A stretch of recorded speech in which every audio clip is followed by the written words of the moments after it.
Hey guys, সকাল থেকে সন্ধ্যা আমি আছি আপনাদের সাথে থাকুন আর দেখতে থাকুন। আমার এই ভিডিওটি শেয়ার করে সবাইকে দেখার সুযোগ করে দিন। চলে আসছি কালীগঞ্জ বাজারে আপনাদেরকে নতুন একটি জিনিস দেখানোর জন্য। আমি যে পাশে দাঁড়িয়ে আছি সেই পাশটি একটি নৌকার ঘাট।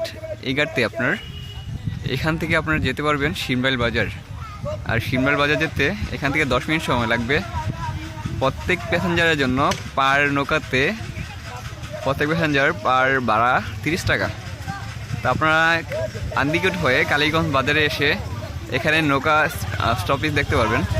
আর এই নৌকা স্টপেজ থেকে আপনারা যেতে পারবেন শিমরাইল বাজারে। শিমরাইল বাজারে যেতে জনপ্রতি 30 টাকা লাগবে।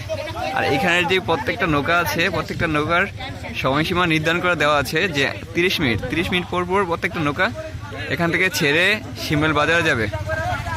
শিমরাইল বাজারে যাবে আর প্রত্যেকটা নৌকার জন্য যেই টাইমটি নির্ধারণ করা আছে, এই টাইমটির মধ্যে যদি প্যাসেঞ্জার নাও আসে তাহলে আপনার এই নৌকাটিকে খালিভাবেই যেতে হবে। খালি মানে শুধুমাত্র প্যাসেঞ্জার বিহীন চলে যেতে হবে শিমরাইল বাজারে।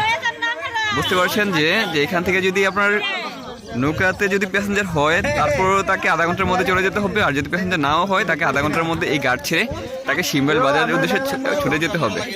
তো আমরা আসছি আজকে ঘুরতে, শুক্রবার অফ ডে। তো আমি আর আমার ফ্রেন্ড আসছি এখানে ঘোরাফেরা করার জন্য। যেহেতু এখন বর্ষাকালে নৌকাতে ঘুরতে অনেক মজা লাগে। তো আমাদের সাথে আসলে দূর দূরান্ত থেকে অনেক মানুষই আসছে এই দৃশ্যটা পরিদর্শন করার জন্য। তো আমরা চেয়েছিলাম এখান থেকে একটি নৌকা ভাড়া নিয়ে 1 ঘন্টা ঘুরবো। কিন্তু 1 ঘন্টা ঘোরার জন্য আমরা কোনো নৌকার ব্যবস্থা করতে পারছি না। দেখি যে কোনো নৌকা ব্যবস্থা করতে পারি কিনা। যদি নৌকা ব্যবস্থা করতে পারি তাহলে 1 ঘন্টা আমরা এখানে একটি নৌকা নিয়ে ঘুরবো। আর একটি নৌকা কত টাকা ভাড়া হতে পারে সেটা আমি আপনাদেরকে কথা বলে জানাবো। তো আমরা নৌকাতে যেহেতু ঘুরবো তো তাই আমরা কিছু বাদাম কিনে নিলাম। বাদাম আমরা কতটুকু বাদাম নিয়েছি এখান থেকে কতটুকু বাদাম নিয়েছি? 30 টাকার বাদাম নিয়েছি। কতটুকু হবে? এখানে কত গ্রাম হবে? 100 গ্রামের থেকে কিছু কম বেশি হতে পারে। 100 গ্রাম বাদাম বা 100 গ্রাম তো একটু বেশি হবে বা একটু কম হবে। তো 30 টাকা নিয়েছে। আমরা যেহেতু নৌকাতে ঘুরবো তাই বাদাম নিয়ে নিলাম। আর সাথে থাকবে আমাদের জমানো কথা। তো আমরা এখন একজন মাঝি ভাইয়ের সাথে কথা বলবো যে এখান থেকে আমরা যদি 1 ঘন্টার জন্য এই এলাকাতে ঘুরতে চাই তাহলে আমাদের কাছ থেকে কত টাকা ভাড়া নিবে সেটা একটু কথা বলে তাদের সাথে আপনাদেরকে জানিয়ে দিব। তো আমি এখন আপনাদেরকে একজন মাঝি ভাইয়ের সাথে কথা বলবো। আর সেই মাঝি ভাইয়ের কাছ থেকে শুনবো যে আসলে এখান থেকে যদি আমরা ঘুরতে চাই তাহলে কত টাকা পার নৌকাতে লাগবে 1 ঘন্টার জন্য। তো আসসালামু আলাইকুম ভাই, কেমন আছেন আপনি? জি আলহামদুলিল্লাহ, আমি ভালো আছি। তো আপনাদের এই বাজারটার নাম হলো কালীগঞ্জ বাজার, মুরাদনগর থানা, কুমিল্লা।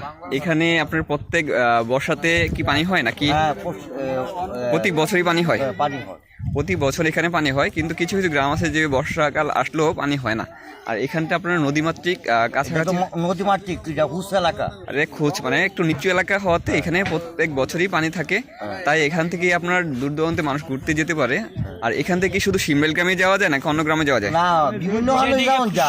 এখান থেকে কোথায় কোথায় যাওয়া যায়?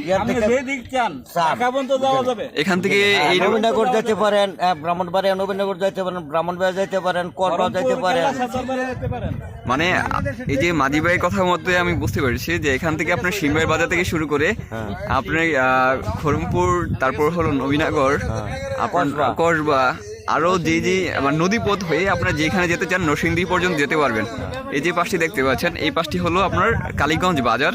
আর এই ভাইয়ের সাথে আমি কথা বলবো যে আমি যদি এখান থেকে একটি নৌকা ভাড়া নিতে চাই মানে ঘন্টাখানেকের জন্য, তাহলে এই ঘন্টাখানেকের ভাড়ার জন্য কত টাকা দিতে হবে একটি নৌকাকে? আনুমানিক প্রায় 600 টাকা দিতে হবে। তাহলে আপনি এখান থেকে ঘুরতে পারবেন প্রায় 1 ঘন্টার মতো। আর এখান থেকে যদি আপনি একটা নৌকা ভাড়া নেন তাহলে তাদের একটি আনুমানিক 1 দিনের একটা রোজ দিতে হয়। কারণ 1 ঘন্টা ঘোরা যেই বা সারা দিনের জন্য ঘোরা এক কথা, কারণ তাদের একটা সিরিয়াল দেওয়া থাকে। সিরিয়ালটা হলো 30 মিনিট পর। কারণ একটা নৌকাতে 30 মিনিট সিরিয়াল দেওয়া হয়। যদি প্যাসেঞ্জার হোক বা প্যাসেঞ্জার হয় বা না হয় তারপর এই নৌকাটিকে ছেড়ে যেতে হবে আপনার অন্য ঘাটে, অন্য কথা। একটা নির্ধারিত টাইমে অন্য ঘাটে ছেড়ে যেতে হবে, তাই তাদেরকে একটু ন্যায্য মূল্য দিতে হয়। এই জন্য ভাই মানে 700 টাকার বিনিময়ে বা 600 টাকার বিনিময়ে আপনি 1 ঘন্টা দিয়ে এখান থেকে ঘুরতে পারবেন, বা কিছু কম দাম কষাকষি করো তার সাথে আপনারা এখানে এসে ঘুরতে পারবেন নৌকা নিয়ে। আর বিকাল দিকে আসলে এই বিকালের আবহাওয়াটা অনেক সুন্দর, এই পাশে আসলে আপনারা নৌকা দিয়ে ঘুরতে পারবেন। তো ভাই আমি তো আপনাকে বলেছিলাম যে আমি 300 টাকা দিব, আপনি কি 300 টাকা দিয়ে আমাদেরকে 1 ঘন্টা ঘোরাতে পারবেন? আর যেহেতু আমরা দূর দূরান্ত থেকে আসছি, আর না না না 300 টাকা হলে আপনার পোষে না। না, আমার পুষবে না। তা আপনার কত হলে যেতে পারবেন লাস্ট? লাস্ট আমি তো বললাম তো 600 টাকা। এই যে এখানে আমি যদি বাইক নৌকা দিয়ে ঘুরতে চাই তাহলে লাস্ট 600 টাকা। তাহলে আপনারা যদি এখানে আসেন তাহলে ঘুরতে হলে অবশ্যই 600 টাকা নিয়ে আসতে হবে। আর 600 টাকা নিয়ে আসলেও আপনারা এখানে আরামে এসে ঘুরতে পারবেন, কারণ এখানে আপনার কোনো ধরনের হট্টগোল নাই, বিশৃঙ্খলা নাই, সুন্দর একটি পরিবেশ। আর নতুন যেহেতু বর্ষা পানি আসছে, তাহলে ইতিমধ্যেই আপনারা আসলে আপনারা এই সৌন্দর্য এলাকাটি, এই যে কালীগঞ্জ বাজারের পরিবেশটি উপভোগ করতে পারবেন। তো আজকে এই পর্যন্ত, আল্লাহ হাফেজ। আবার হাজির হবো নতুন কোনো ভিডিও বা লাইভ নিয়ে। আসসালামু আলাইকুম। ওয়ালাইকুম আসসালাম।